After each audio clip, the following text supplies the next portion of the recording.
হ্যাঁ, ছোট মরিচের ঝাল বেশি। আপনাকে আমি এটাই বোঝাবো আজকে। আয়াত মাত্র দুইটা, ইটস আ ভেরি শর্টকাট আয়াত, খুবই ছোট্ট আয়াত। আর ব্যাখ্যা শুনলে বুঝবেন কোরআনের মতো কোনো কিতাব আল্লাহর জমিনে দ্বিতীয় কিছু হতে পারে না, ঠিক কিনা বলেন? আমি ব্যাখ্যা দিব, তবে শর্ত আছে। ব্যাখ্যা দেওয়ার জন্য আপনাকে বুঝতে হবে এখানে শুধু চোখ থাকলে হবে না, দেহ। আপনি আপনার মনকে স্থির না করলে ওয়াজের কিছুই বুঝবেন। আমি আবারও বলছি, মন না থাকলে ওয়াজের আপনি কিছুই বুঝবেন না। So please pay your attention, মনোযোগ বাড়ায় দেন, and listen to me with full concentration. পরিপূর্ণ মনোযোগ দিয়ে শুনবেন সবাই। রাজি আছেন তো সবাই ইনশাআল্লাহ? আজ এই দুইটা আয়াতের আমি মোট চারটা ব্যাখ্যা দিতে চাই। তাফসীর আমি চারটা ব্যাখ্যাই মূলত পেয়েছি।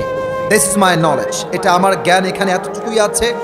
যতটুকু আমাকে আল্লাহ তাআলা সাধ্য দিয়েছেন আমি আমার জায়গা থেকে যথার্থ চেষ্টা করব। বলেন সবাই দিল থেকে ইনশাআল্লাহ।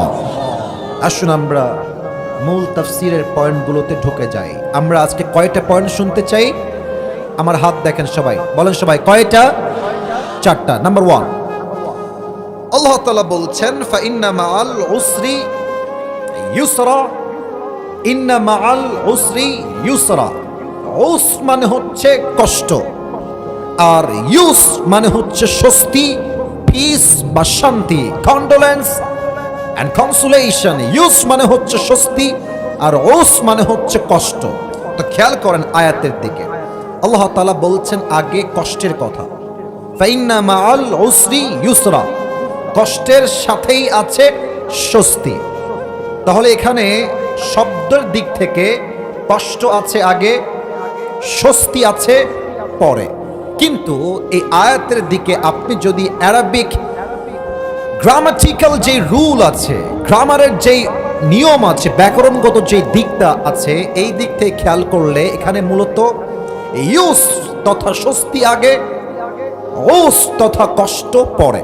আবারও বলছি, যদি আপনি আরবি ব্যাকরণগত দিক থেকে দেখেন তবে কষ্ট আগে নয়, স্বস্তি আছে আগে। এখন বলবেন হুজুর, শব্দের দিক থেকে কষ্ট আগে আর ব্যাকরণগত দিক থেকে স্বস্তি আগে, এর কারণটা আসলে কি? এবার আমাকে উত্তর দেন, ব্যাখ্যা এমনি আপনারাই বুঝে যাবেন। মূলত আল্লাহ তাআলা চান যে বান্দার ফোকাস, বান্দার চিন্তা সুখের দিকে হবে, স্বস্তির দিকে হবে, কষ্টের দিকে নয়। আচ্ছা কুড়িগ্রামের ভাইয়ারা, এই যে মাস নাম হচ্ছে ডিসেম্বর মাস, আমাকে একটু উত্তর করেন তো, এই পুরো মাসে আপনি কয়দিন না খেয়েছিলেন? আমি এটাই চাচ্ছিলাম শুনতে। এই পুরো মাসে আপনি কয়দিন না খেয়েছিলেন? একদিনও না। আচ্ছা বলেন তো, এই পুরো মাসে আপনি কয়দিন অসুস্থ ছিলেন? বলবেন হয়তো একদিন, 2 দিন, অন অ্যান অ্যাভারেজ 3 দিন। এর মানে যদি আপনি খুব ভালো করে ফিকির করেন দেখবেন যে আপনার জীবনে বেশিরভাগ সময়টা আপনি সুখেই ছিলেন, ঠিক কিনা বলেন? দুঃখটা খুবই সাময়িক হয়, খুবই সাময়িক হয়। আচ্ছা দেখেন, একজন মা তার গর্ভে যখন বাচ্চা থাকে, তার পেটে একটা ব্যথা আছে না? ও ভাই কথা কোন ব্যথা আছে না? আছে। ব্যথা কয়দিনের জন্য? 10 মাস, 1 বছর? আচ্ছা সব মিলে ধরলাম 10 মাস যান। 10 মাস পর যখন বাচ্চা ডেলিভারি হয়ে যায়, বাচ্চার চেহারা যখন মা দেখে, মায়ের 10 মাসের কষ্ট 1 সেকেন্ডেই দূর হয়ে যায়। আপনি হিসাব করলে দেখবেন যে আপনি কষ্ট খুব কম সময়েই ছিলেন, আপনি বেশিরভাগ সময় সুখেই ছিলেন। তবে এখন অনেকে মনে মনে ভাবছে, হুজুর না না, আমি আমার জীবনে অনেক কষ্ট পেয়েছি। কষ্ট আপনি পেয়েছেন কেন? আমার থেকে ব্যাখ্যা শোনেন। কষ্ট আপনি এই জন্য পেয়েছেন যে আপনার কাছে যা আছে আপনি তা নিয়ে ভাবতে রাজি নন, আপনার কাছে যা নাই তা নিয়ে আপনি ভাবতে ব্যস্ত হয়ে যান।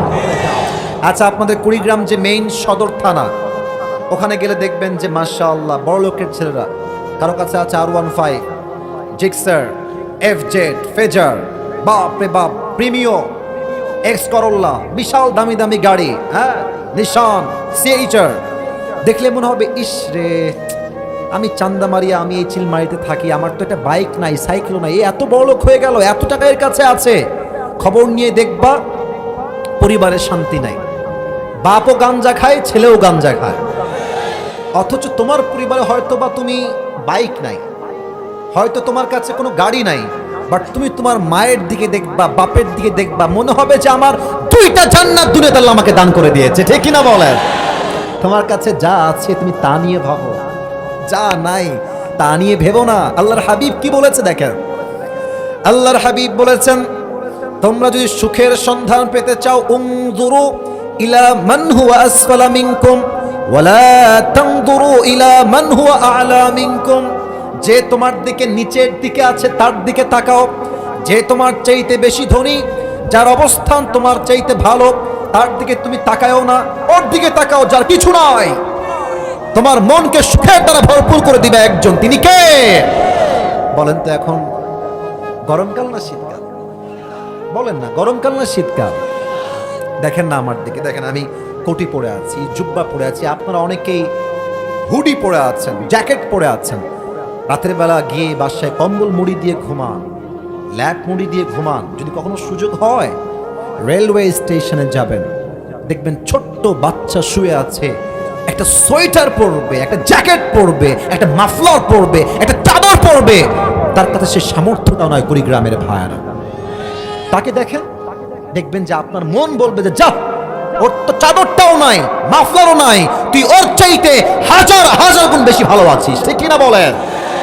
Look at people those who are lower than you. Don't look at that people those who are higher than you. যারা তোমার থেকে উঁচু লেভেলের আছে তাদের দিকে তাকাও না, যারা তোমার থেকে নিচে আছে, তোমার চাইতে কম ভালো আছে, তাদের দিকে তাকাও। তোমার হৃদয়কে প্রশান্ত করে দিবে একজন, আওয়াজ দিয়ে বলেন সবাই, তিনি কে?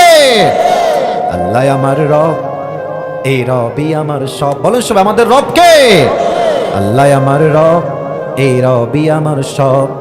দমে দমে তনু মনে তারি অনুভব। সুবহানাল্লাহ পড়বেন না সবাই? তোমার দুনিয়াতে আমি যেদিকে তাকাই, অথই নিয়ামতে ডুবে আছি সবাই। পাক পাখালির কণ্ঠে শুনি তাসবিহ কল রব, তাসবিহ কল রব। পড়েন সবাই, আল্লাহ আমার রব, দমে দমে তনু মনে তারি অনুভব। বলেন সবাই, রব কে? তাহলে এক নাম্বার, আল্লাহ তাআলা চান আমাদের ফোকাস যেন কষ্টের দিকে না হয়ে সুখের দিকে হয়। আজ থেকে কোন দিকে দেখবেন? আমাকে উত্তর দেন, আমি 2 নাম্বার তাফসিরে যাব। আজ থেকে আপনার চোখ থাকবে কষ্টের দিকে না স্বস্তির দিকে? ভাই আওয়াজ দিলে বুঝবো যে আপনারা বুঝে গেছেন পয়েন্ট। আমি নেক্সট পয়েন্টে যাব। I repeat again, I am asking you again, আমি আবারও প্রশ্ন করছি, আজ থেকে আমাদের চোখ কষ্টের দিকে যাবে না স্বস্তির দিকে যাবে? আল্লাহ আমাদেরকে বোঝার তৌফিক দান করুক। পড়েন সবাই আমিন। 2 নাম্বার ব্যাখ্যা হলো, খুব খেয়াল করবেন আমার প্রিয় ভাইরা, আল্লাহ তাআলা বলছেন ফাইন্না মাআল উসরি ইউসরা। আল উসর এই শব্দের শুরুতে আছে আলিফ এবং লাম, এটা হচ্ছে মারিফা, নির্দিষ্ট। অর্থাৎ আমাদের জীবনে কি কষ্ট আছে এইটা আমরা সবাই জানি, বাট ইউস তথা স্বস্তি এটা হচ্ছে একটা অনির্দিষ্ট বিষয়। স্বস্তি কই থেকে আসবে, কেমন করে আসবে, এটা পৃথিবীর না জানলেও, কেউ না জানলেও জানে একজন, তিনি কে? আচ্ছা, যারা বিবাহিত আছেন, বিবাহিত ভাই, সবার বউ ভালো এটাই আমি আশা রাখছি।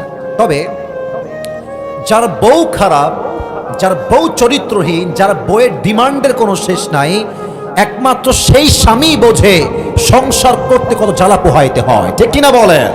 তো খেয়াল করেন, আপনার মনে হচ্ছে যে এই বউকে তালাক দিলেই আমি সুখ, বুঝবেন আমার কথা, বুঝবেন। আমি আবারও বলছি যে এই রকম চরিত্রহীন বউকে তালাক দিলে আমি জীবনে সুখের সন্ধান পেয়ে যাব।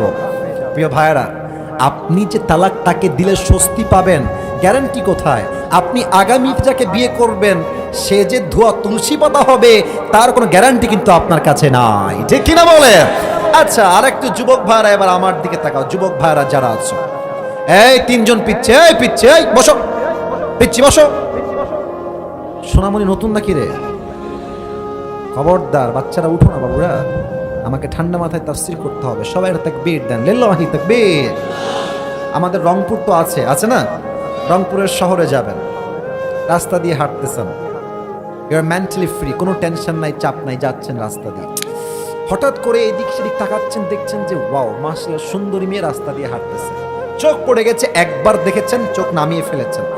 আর এত সুন্দরী মেয়েটা, আপনার মাথায় একটাই জিনিস ঘুরছে, अगर ये लड़की मेरी बीवी बन जाए तो मुझे जिंदगी में और कुछ भी नहीं चाहिए। मेरे दोस्त, মনে হচ্ছে যে এইটা পেলেই সব পেয়ে যাবা। বাট অনেক মেয়ের কিন্তু উপরে ফিটফাট হয়, ভেতরে পুরোটাই সদরঘাট হয়। তুমি যাকে আজকে রাজরানী মনে করছো, কি বিয়ে করার পরে দেখবা সে কাল নাগিনীতে পরিণত হয়ে গেছে, ঠিক আছে কিনা? মনে হচ্ছে এই মেয়েকে পেলেই আমার জীবনটা একদম সুখে শান্তিতে ভরে যাবে। না, স্বস্তি আসবে কেমনে, সুখ আসবে কেমনে, you don't know about it. আপনি জানেন না স্বস্তির সন্ধান আপনাকে দিবে একজন। আওয়াজ দিয়ে বলেন সবাই, তিনি কে? আর একটু ভালো করে বোঝাই। দেখবা রাস্তায় হাঁটতেছো, একটা মেয়ে মাশাআল্লাহ ওই রকম সুন্দরী না। আমি আবারও বলছি, এটা বোঝাবার উদ্দেশ্য, যুবকদেরকে আমি আকর্ষিত করতে চাই পয়েন্টটাকে বোঝাবার জন্য, তাই আমি এক্সাম্পলটা দিচ্ছি। আমি ক্লিয়ার কাট বললাম। দেখছো মেয়েটা হাতেও মোজা, পায়েও মোজা, পুরো মুখটা নেকাব দিয়ে ঢাকা, চোখটা দেখা যায় আর কিছুই দেখা যায় না। তুমি ভাবছো মাশাআল্লাহ ইয়ার ये तो जन्नत से भाग के दुनिया में आई है, এত ভালো মেয়ে তো আমি জীবনেও দেখি নাই, এই মেয়েকে আমার বিয়ে করতে হবে। প্রিয় যুবক ভাইরা, আজকাল এই বাংলাদেশে বোরকা পড়লেই আসল দিনদার হওয়া যায় না। তুমি দেখবা পার্কে, রাস্তা ঘাটে, হোটেলে, রেস্টুরেন্টে যত মেয়ে প্রেম করে বেড়ায়, I am so sorry to mention that point, I am so regretful, আমার আফসোস হচ্ছে বলতে, বাট আমাকে বলতে হবে, বেশিরভাগ মেয়ে যারা প্রেম করে বেড়ায় রাস্তাঘাটে, তার 80% বোরকাওয়ালিরাই প্রেম করে বেড়ায়। তার মানে এরা বোরকা এবং হিজাব এবং নেকাব পরিধান করেছে পর্দার জন্য নয়, প্রেম করা হাতিয়ার হিসেবে তার বোরকাকে ইউজ করেছে। যুবক ভাইরা, অতএব যেইটা দেখলে মনে হচ্ছে এটা পেলেই শান্তি হয়ে যাবে, এটা পেলেই স্বস্তি হয়ে যাবে, ইটস নট লাইক দ্যাট।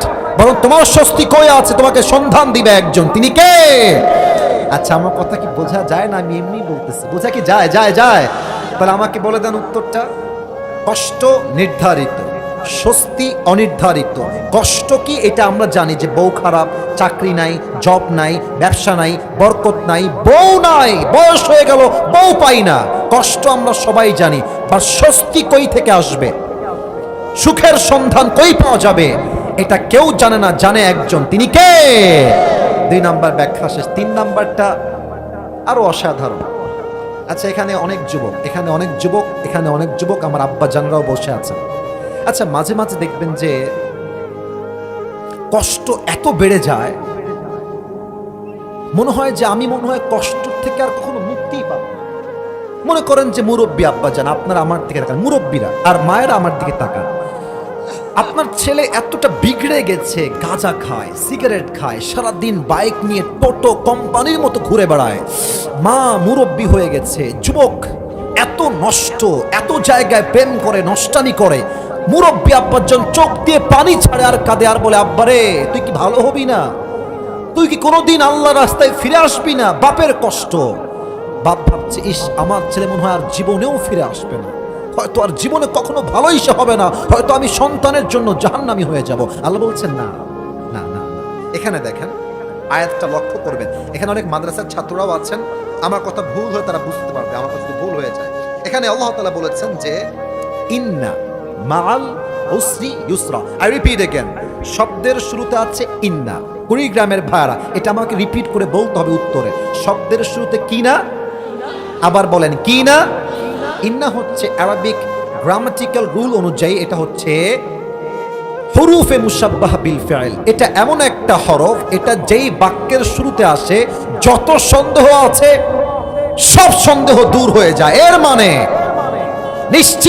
নিশ্চিত তোমার সন্তান একদিন ভালো হবে, নিশ্চিত তুমি একদিন চাকরির সন্ধান পাবা, নিশ্চিত তুমি একজন দিনদার চরিত্রবান মেয়ে পাবা, নিশ্চিত তোমার ব্যবসায় একদিন না একদিন বরকত দিবে একজন। আওয়াজ দিয়ে বলেন সবাই, তিনি কে? Don't doubt, don't feel doubt about it. সন্দেহ নাই। ওয়ামান ইয়াতাওয়াক্কাল আলাল্লাহি ফাহুয়া হাসবু। যার ভরসা আল্লাহর উপরে হয়, আল্লাহ তাআলা নিজেই বলছেন, আমি একাই তার জন্য যথেষ্ট হয়ে যাই। সুবহানাল্লাহ পড়েন সবাই। তাহলে 3 নাম্বার ব্যাখ্যা কি বোঝা যায়? যায়। এবার আসি 4 নাম্বার। তবে একটা ব্রেক চাই। ব্রেকটা হচ্ছে, আমি সবাইকে একটা ওয়াদা করাতে চাই, একটু পরে তার আগে একটা তাকবীর দেওয়া লাগবে। প্রমাণ করতে হবে আমরা আগেও বাঘের বাচ্চা, মাঝেও বাঘের বাচ্চা, শেষেও আমরা বাঘের বাচ্চা থাকবো। রাজি আছেন তো সবাই ইনশাআল্লাহ? মানে আমরা বীর বাহাদুরের সন্তান। তাকবীর দেন, একটা কাশি দেন সবাই। লিল্লাহি তাকবীর। মাশাআল্লাহ, আমার শেষ পয়েন্ট, এরপর আমি দুইটি ঘটনা বলে আমার দোয়ার দিকে যাব। এখানে দেখেন, কষ্টের পরে সুখ যদি কেউ আপনাকে তাফসীর করে, এটা তাফসীরটা ভুল হবে। আবারও বলছি, কষ্টের পরেই আছে সুখ, এটা ভুল তাফসীর। আসল তাফসীর হচ্ছে কষ্টের সাথেই আছে সুখ। দেখেন আরবি সিস্টেম দেখেন, যদি এমন হতো যে কষ্টের পরে সুখ, তাহলে কি হতো? ফাইন্না বাদাল উসরি ইউসরা, কষ্টের পরে আছে সুখ। ব্যাপারটা এরকম নয়। আল্লাহ বলছেন ফাইন্না মাআল উসরি ইউসরা, কষ্টের পরে সুখ নয়, বরং কষ্ট আছে যেখানে স্বস্তিও আছে সেখানে। ঠিক কিনা বলেন? আমার কুড়িগ্রামের ভাইয়েরা, আপনারা যারা আমাকে ফেসবুকে দেখেন তারা হয়তো জানেন যে আমার একটা গাড়ি অ্যাক্সিডেন্ট হয়েছিল। জানেন নাকি আপনারা? আমার গাড়ি অ্যাক্সিডেন্টটা অনেকে দেখেছেন, আপনারা যারা যুবক ভাইরা, মুরব্বীরা আমাকে দেখেন। আমি এটা আমার জীবন থেকে বলছি যে কষ্ট আছে যেখানে স্বস্তিও আছে সেখানে। আমি যখন গত বছরের প্রোগ্রাম শুরু করলাম, অক্টোবর, নভেম্বর, ডিসেম্বর প্রোগ্রাম করলাম অন্য গাড়ি দিয়ে, ওটাও আমার গাড়ি। তো ওটা নর্মাল গাড়ি ছিল। তো ভাবলাম যে নর্মাল গাড়িতে প্রোগ্রাম করতে একটু ডিস্টার্ব ফিল করছে, এটা ভালো গাড়ি নিলে আমার জার্নিটা কমফোর্টেবল হবে, আমার জন্য সুবিধার হবে। তো জানুয়ারির 1 তারিখে আমি গেলাম ঢাকা, বাংলাদেশের রাজধানী, যমুনা ফিউচার পার্কের পাশে একটা শোরুম থেকে একটা দামি গাড়ি কিনলাম, ব্র্যান্ড নিউ কার, যেটার তখনকার মার্কেট প্রাইস ছিল মেবি 55 লাখ টাকা, অর্থাৎ অর্ধ কোটি টাকা। কম না বেশি রে ভাই? ভালোই দাম আছে, যাই বলেন আপনারা। তো আমি গাড়িটা কিনলাম খুব শখ করে, জমানো টাকা, কষ্টের টাকা, কষ্টের উপার্জন দিয়ে গাড়িটা কিনেছি। তো আমার গাড়িটা কেনার 7 দিন পরে আমার প্রোগ্রাম হচ্ছে ঢাকার ঠিক মেইন সড়ক পার হয়ে সোজা কুমিল্লা, কুমিল্লার চাঁদপুরে আমার প্রোগ্রাম। রাত 12টায় প্রোগ্রাম শেষ করলাম। চাঁদপুর থেকে আমি আসবো কুমিল্লার মেইন শহরে, গাড়ি আমার ছেড়ে দিয়েছে। আবাবো আমার গাড়ি ডান দিকে যাবে। যদি আমার গাড়ি থাকে 80-তে বা 100-তে, আমি গাড়ি ঘুরাবো, গাড়ি ঘুরবেও, তবে গাড়ি আর ডানে যাবে না, গাড়ি যাবে সোজা খাদে বা নদীতে। কেন? Over speed. তখন ওইটা আর কাজ করে না। আমার যে ড্রাইভার, প্রোগ্রাম থেকে ফিরে আসছি, এই চট্টগ্রামে এক মেয়ে শ্বশুরকে মেরে ফেলেছে। তো বলছে মারলা কেন? এ তো অন্যায় করেছ। তো বলছে আমি কি বলেছি যে আমি দোষ করিনি? তো মারলি কেন রে বাবা? বলছে আমার আবেগ কাজ করছে, বিবেক কাজ করে নাই। তা আমার ড্রাইভার সাহেবের আবেগ কাজ করেছে, বিবেক কাজ করে নাই। সে ওই ছোট্ট রাস্তা, গাড়ি চলতেছে 80-তে, ঠাস করে একটা ব্রেক আসছে, ডান দিকে যাওয়া লাগবে, বৃষ্টি ভেজা রাত, কাদা হয়ে আছে। ডান দিকে যখন তিনি ব্রেক করবেন এবং গাড়ি ঘোরাবেন, গাড়ি আছে 70 কিংবা 80 স্পিডে, গাড়ি তখন আর ডান দিকে যায় নাই, গাড়ি সোজা গিয়ে পুকুরে পড়ে গেছে। মাশাআল্লাহ, পুকুরে পড়ার পরে কেমনে পড়েছে আমি বোঝাই। গাড়িটা ছিল এমনি, ঘোরাইছে এই দিকে, গাড়িটা যখন ঘোরাবে উল্টায় গেছে। আমি গাড়িতে বসেই আছি, একবার এমনি উল্টাইছে, আবার উল্টাইছে, আবার উল্টাইছে, 3 বার উল্টে পুকুরে পড়েছে পানির ভেতরে। আমি দেখতে পাচ্ছি পানি নিচ থেকে উঠতেছে উঠতেছে। বুঝে গেছি লা ইলাহা ইল্লাল্লাহ ছাড়া কোনো গতি নাই। এবার কালেমা পড়া অলরেডি শুরু হয়ে গেছে আমাদের সবারই। প্রায় আমরা 7 জন ছিলাম একটা গাড়িতে, আর আমার সিট বেল্টও বাঁধা নাই। পানি যখন উঠতে শুরু করেছে, আমার সামনে যিনি ছিলেন গ্লাসে এক বাড়ি দিয়েছে, এক বাড়িতে গ্লাস ভেঙে গেছে, গ্লাস দিয়ে নেমে পালাই গেছে সে, আর আমি ভেতরে বসে আছি। লোকজন এই গাড়ির সাউন্ড পেয়ে চতুর এলাকার সব লোক দৌড় দিয়ে আসছে, কি হলো, কেমনে হলো, কি হয়েছে। এসেই দেখছে আসিফ হুজুরের গাড়ি পড়ে গেছে। সবাই খুব সহানুভূতির সাথে উদ্ধার করলো। আমার গাড়িটা চেইন দিয়ে তোলা হলো পানির নিচ থেকে। কষ্ট কোথায় যে ইসরে, এত টাকা জমায় জমায় গাড়ি কিনলাম, নতুন গাড়ি, মানে গাড়ির কিছু নাই, সামনের ভেঙে গেছে, উপরের গ্লাস ভেঙে গেছে, জানালা ভেঙে গেছে, গাড়ির এই পাশের গেট ভেঙে গেছে, উপরের ছাদও নাই, গাড়ি নাই, কিছুই নাই। কষ্ট কোথায় যে ইসরে, এত দামি গাড়ি 7 দিন চললো না, শেষ হয়ে গেল। স্বস্তি কোথায়? যেখানে 7 জনের কারো বাঁচারই কথা নয়, সেখানে আমি আসিফ সহ কারো গায়ে চুল পরিমাণ কোনো আঘাতও লাগে নাই। কষ্ট আর স্বস্তির কম্বিনেশন বুঝতে পারলেন? কষ্ট কোথায়? নতুন গাড়ি শেষ হয়ে গেল। স্বস্তি কোথায়? আর শেষ হোক, আমার তো কিছু হয় নাই। ঠিক কিনা বলে? বেঁচে থাকলে 55 লাখ টাকা কেন? যদি বেঁচে থাকি একটা সময় কিন্তু আমরা BMW কিনতে পারবো। ঠিক কিনা বলেন? এটাই স্বস্তি। দেখবা যেখানেই কষ্ট আছে সেখানে একটা স্বস্তির সন্ধান আছে না নাই? তবে এই কথাটা বলতে গেলে আমাকে দুইটা পয়েন্ট উল্লেখ করতে হবে। এই কষ্টের সাথে যে স্বস্তি মিলে আছে এটা সেই বুঝবে যার মাঝে দুইটা গুণ থাকবে। এবার আমাকে ওয়াদা করতে হবে। সবাই দুটো হাত তোলেন, সবাই কুড়িগ্রামের ভাইয়ারা, আমি যা বলি আপনারা বলবেন। একটা কাশি দেন সবাই দেখি। বলেন সবাই দিল থেকে, ডানে বামে সামনে, নট আ সিঙ্গেল পার্সন, কেউ যেন বাদ না যায়। বলেন সবাই দিল থেকে হুজুর, এত আসতে কেন? বলেন সবাই হুজুর, আমরা ওয়াদা করলাম আজ দোয়া না করে, আরে কথা কন, দোয়া না করে আমরা কেউ উঠে যাব না। এই যে এমনে যাব না, আবার বলেন যাব না। বলেন সবাই হাত তুলে ইনশাআল্লাহ। হাত নামান, কারণ আর মাত্র 20 মিনিট সময় বাকি আছে দোয়ার টাইম সহ। আমি বলতে চাই এখন যদি কেউ উঠে যায়, আল্লাহর হাবিব বলেছেন লা ঈমানা লাহ লিমান লা আমানা লাহ, যার কথা ঠিক নাই তার ঈমানের ঠিক নাই, ঠিক কিনা বলেন? কেউ যদি উঠে যায় ওর লুঙ্গি টাইনা ধরে বসায় দিবেন, তবে খুলে যেন না যায়। আল্লাহ সবাইকে দোয়া করে যাওয়ার তৌফিক দান করুন। পড়েন সবাই আমিন। এক নাম্বার গুণ হচ্ছে সবর বা ধৈর্য। আমি সবার থেকে শুনতে চাই, এক নাম্বার গুণ হচ্ছে সবর বা ধৈর্য। এখানে যারা বসে আছেন, আমি সহ আমাদের সবাই, আমরা যারা আছি, আমার মনে হয় এটা যে আমরা মেবি 99% মানুষ আমরা বড় ঘরের সন্তান নই, আমরা মধ্যবিত্ত পরিবারের সন্তান। আচ্ছা, আমি আমার একটা ওয়াজে বলেছিলাম, তোমাদের হয়তো মনে আছে, যে মধ্যবিত্ত পরিবারের সন্তান মানেই একটা ব্র্যান্ড। সাইকেল দিবা চলবে, বাইক দিবা চলবে, কার দিবা চলবে, কিছুই দিবা না বলবা হেঁটে হেঁটে আসো তাও চলবে, just because I am from middle class family, আমি মধ্যবিত্ত পরিবারের সন্তান। আমাকে ভাত দিবা, ভর্তা দিবা তাও চলবে, ভাত দিবা ডাউল দিবা তাও চলবে, ভাত দিবা সবজি দিবা তাও চলবে, ভাত দিবা মুরগি দিবা তাও চলবে, ভাত দিবা গরু দিবা তাও চলবে, কিছুই দিবা না, জাস্ট একটা প্লেট ভাত দিবা, এক গ্লাস পানি দিবা, একটা মরিচ দিবা, পান্তা ভাত হলেও আমার চলবে। কারণ আমি বড় ঘরের ঘাপুস ঘুপুস খেয়ে খেয়ে বড় হওয়া ব্রয়লার মুরগি আমি না, আমি মধ্যবিত্ত পরিবারের সন্তান, আমি কঠোর পরিশ্রমী সন্তান। এবার বলেন, আমাদের পরিবারে মাঝে মাঝে অভাব আসে না? আব্বাজানরা আমার কথা খুব মনোযোগ দিয়ে শুনছে, মানে হচ্ছে কথা সত্য বলছি আমি। আমার পরিবারে মাঝে মাঝে আমাদের অভাব আছে না? আছে না? আছে না? দেখবেন যে পুরো মাস চলে যায় গরুর গোস্ত রান্না হয় নাই, পুরো মাস চলে যায় মুরগির গোস্ত রান্না হয় না। কষ্ট লাগে যে আল্লাহ এত অভাব কেন আমার পরিবারে।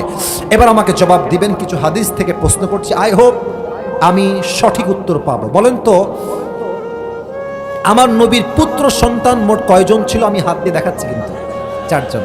জি, right, I got the right answer. বলেন সবাই, পুত্র সন্তান কয়জন ছিল? 4 জনই দুনিয়াতেই শেষ। কাফেররা কি বলছে? এই মুহাম্মদ, আগেই বলবেন আপনার নাউজুবিল্লাহ, বলছে এই মুহাম্মদ তোর বংশ তো লেজ কাটা বংশ। নাউজুবিল্লাহ, আসতে বললেন কেন আপনারা?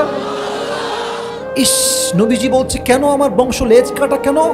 বলছে তোর প্রথম সন্তান, দ্বিতীয় সন্তান, তৃতীয় সন্তান, চতুর্থ সন্তান কেউ বেঁচে নয়, তোর বংশ বিস্তার হবে না, তোর বংশ দুনিয়াতেই শেষ হয়ে যাবে। বলেন সবাই নাউজুবিল্লাহ। আমার নবীর কলিজায় এই কথাটা আঘাত করেছে। আল্লাহ বলছে, নবী টেনশন করবেন না, আপনার সমস্ত কষ্ট দূর করবে একজন, তিনি কে? এবার বলেন প্রশ্নের উত্তর। নবীজির একজন মেয়ে যিনি সবচেয়ে কলিজার টুকরা আদরের মেয়ে, নাম হচ্ছে ফাতেমা। এই ভাইয়েরা বলেন, আওয়াজ নাই কেন? বলেন সবাই, কি নাম? ফাতেমা রাদিয়াল্লাহু তাআলা আনহা। ফাতেমার একজন স্বামী ছিলেন, তার নাম কি ছিল? আলী রাদিয়াল্লাহু তাআলা আন। এবার লাস্ট প্রশ্ন, তাদের পরিবার থেকে, সংসার থেকে আল্লাহ 2টা সন্তান দিয়েছেন, কি কি নাম? হ্যাঁ, আবার বলেন, হাসান এবং হুসাইন। একদিনের ঘটনা হাদিসে আসছে, আলী এবং ফাতেমার ঘরে এক প্রচন্ড অভাব দেখা দিল। এত অভাব, 3 দিন যাবত চাল নাই, ডাল নাই, ভাত নাই, খাবার নাই, কিছুই নাই। ফাতেমা ডাক দিয়ে বলছে, আলী 3 দিন যাবত ভাত ডাল কিছুই নাই, আমরা কি করতে পারি, কি করা যায়? আলী বলছে, ফাতেমা যাও, নবীর কাছে যাও, গিয়ে বলো আব্বা জানা অতিনি শাইআন, কিছু দান করেন, আমরা তো অভাবগ্রস্ত হয়ে আছি, খাবার দেন। ফাতেমা বলছে, ঠিক আছে আমি যাব, আমি চেয়ে নিয়ে আসবো। ফাতেমা বের হয়ে গেছে, নবীর কাছে আসছে। ইয়া রাসূলুল্লাহ, আতিনি শাইআন, আমাকে কিছু একটা দান করেন, আমরা খুব ক্ষুধার্ত, 3 দিন যাবত কিছুই আমরা খাই নাই। আমার নবীজির কি আদর্শ, কি স্ট্যাটাস, কি সিস্টেম। নবীজি বলছে, ফাতেমা বসো, আম্মা বসো, স্থির হও, অস্থির হও না। নবীজি এবার ফাতেমার ধৈর্যের পরীক্ষা নেওয়া শুরু করলেন। ডাক দিয়ে বলছে, ফাতেমা আমাকে বলো, তোমাকে আমি 2টা অপশন দিচ্ছি, মা বুঝে শুনে শোনো। বলছে, আব্বা বলেন। বলছে, আমি তোমাকে 5টা বকরি দিব, 5টা দোয়া দিব। এই 2টা অপশন, এক 5টা বকরি আর একটা হচ্ছে 5টা দোয়া। Which option you want select, তুমি কোনটা নিতে চাও? ফাতেমা বুঝে গেছে আমার আব্বা আমাকে ধৈর্যের পরীক্ষা নিচ্ছে। ফাতেমা বলছে, আব্বা জান, 5টা বকরির কোনো প্রয়োজন নাই, 5টা দোয়া শিখালেই আপনার ফাতেমার কলিজা ঠান্ডা হয়ে যাবে। সুবহানাল্লাহ পড়ে সবাই। আমি সবাইকে দোয়াটা পড়াতে চাই।